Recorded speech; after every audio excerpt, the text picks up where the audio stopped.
Christmas Nights, PJI Tranca. Hey, I don't really have too many friends, but I have to tell someone other than my family, so I'm writing here. Sorry for the rush, I'm just really excited.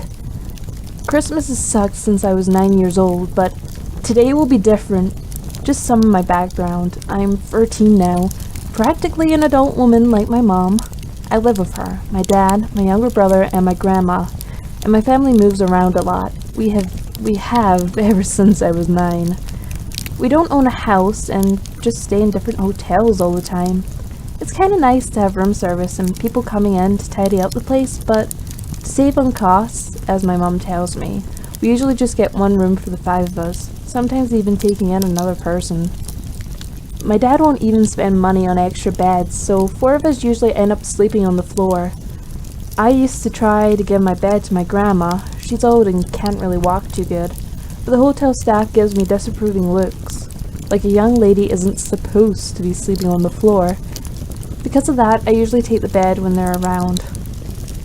Christmas dinner is never anything special anymore, just a plate of turkey, some gravy, and some canned cranberry sauce with mixed veggies. For guests, we don't really have much money, so my family doesn't get me anything, but I try to make them something small. A doll out of yarn for my brother, and some paintings or drawings for my family. I'm good at drawing and painting. In fact, it's one of the many reasons my 10th Christmas was so sad. It started off great on Christmas Eve. We don't have any extended family here because my parents moved here as refugees in the 80s, and my grandma came over to live with us later, so it was just us. We had a big Christmas dinner, and afterwards my grandma and little brother went to sleep. I went to my room a little after them, but I stayed awake. The presents were under the tree, and I had a little Christmas tradition of my own. I was always too excited to sleep until I knew what I got, so I would wait for my parents to go to sleep and sneak downstairs and take a peek at my presents under the tree. That night, my parents stayed awake a little, drinking something, but around an hour later, they went to bed.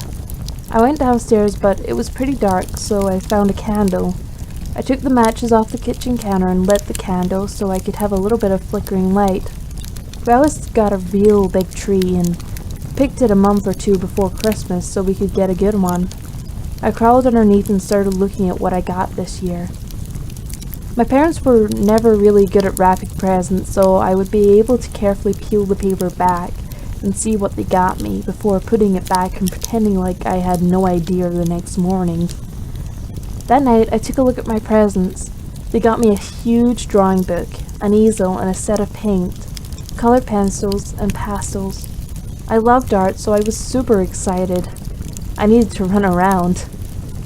It was really bright outside and warm for a Christmas night, so I went outside and rolled around in the snow.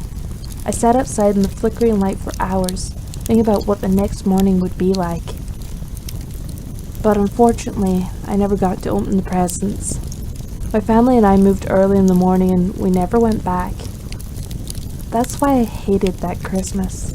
I didn't get my presents, and that's when we started moving around. The first few places we stayed are kind of fuzzy. I don't remember them too well, but I remember there being a lot of people I didn't know. Looking back, I think my parents may have been trying out some weird community living thing, but no one seemed to like them, so we kept getting kicked out. Anytime I would talk to my friends or adults about my parents, grandma, or my brother, they didn't seem to like it. The place we're staying in now is a big hotel, but our room is really plain, plus we have a small bed and plain white walls. There's a big hallway, and sometimes people can just walk in because they were building the hotel. They pulled on oops and put the locks on the wrong side of the door. We got a roommate, Beth, who doesn't have any family of her own. It's really sad actually because she's around my age. Her parents died and so she's staying here all alone, but it's okay because the staff in the hotel seem to take care of her. They try to take care of me too, but I tell them my mom and dad take care of me. They get really sad sometimes because they want to take care of me too. They must not have little girls of their own. My family and I sat with Beth at dinner last night, but she ignored them, which I thought wasn't very nice. But there was something that cheered me up. Some nice people donated a bunch of presents to the hotel and everyone gets one. There are a lot of them. They're all sitting under a big tree near the kitchen where they fry up our food. It's just like the tree we had when we lived in a house. I won't be able to sleep tonight knowing I have a present waiting for me, so my family helped me come up with a plan. They even said we could move back into our old house and live together if I do it. They don't usually lock all the doors at night, so tonight after everyone goes to sleep, I'm sneaking out of my room into the hallway. And to make sure no one leaves their room to stop me and my family, I'll quietly lock all the doors from the outside. There are candles and matches in the kitchen, so all I have to do is grab one, light it, and sneak on the tree like I did when I was 9.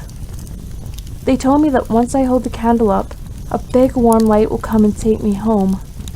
I can't wait for tonight. I only have a few more hours to go.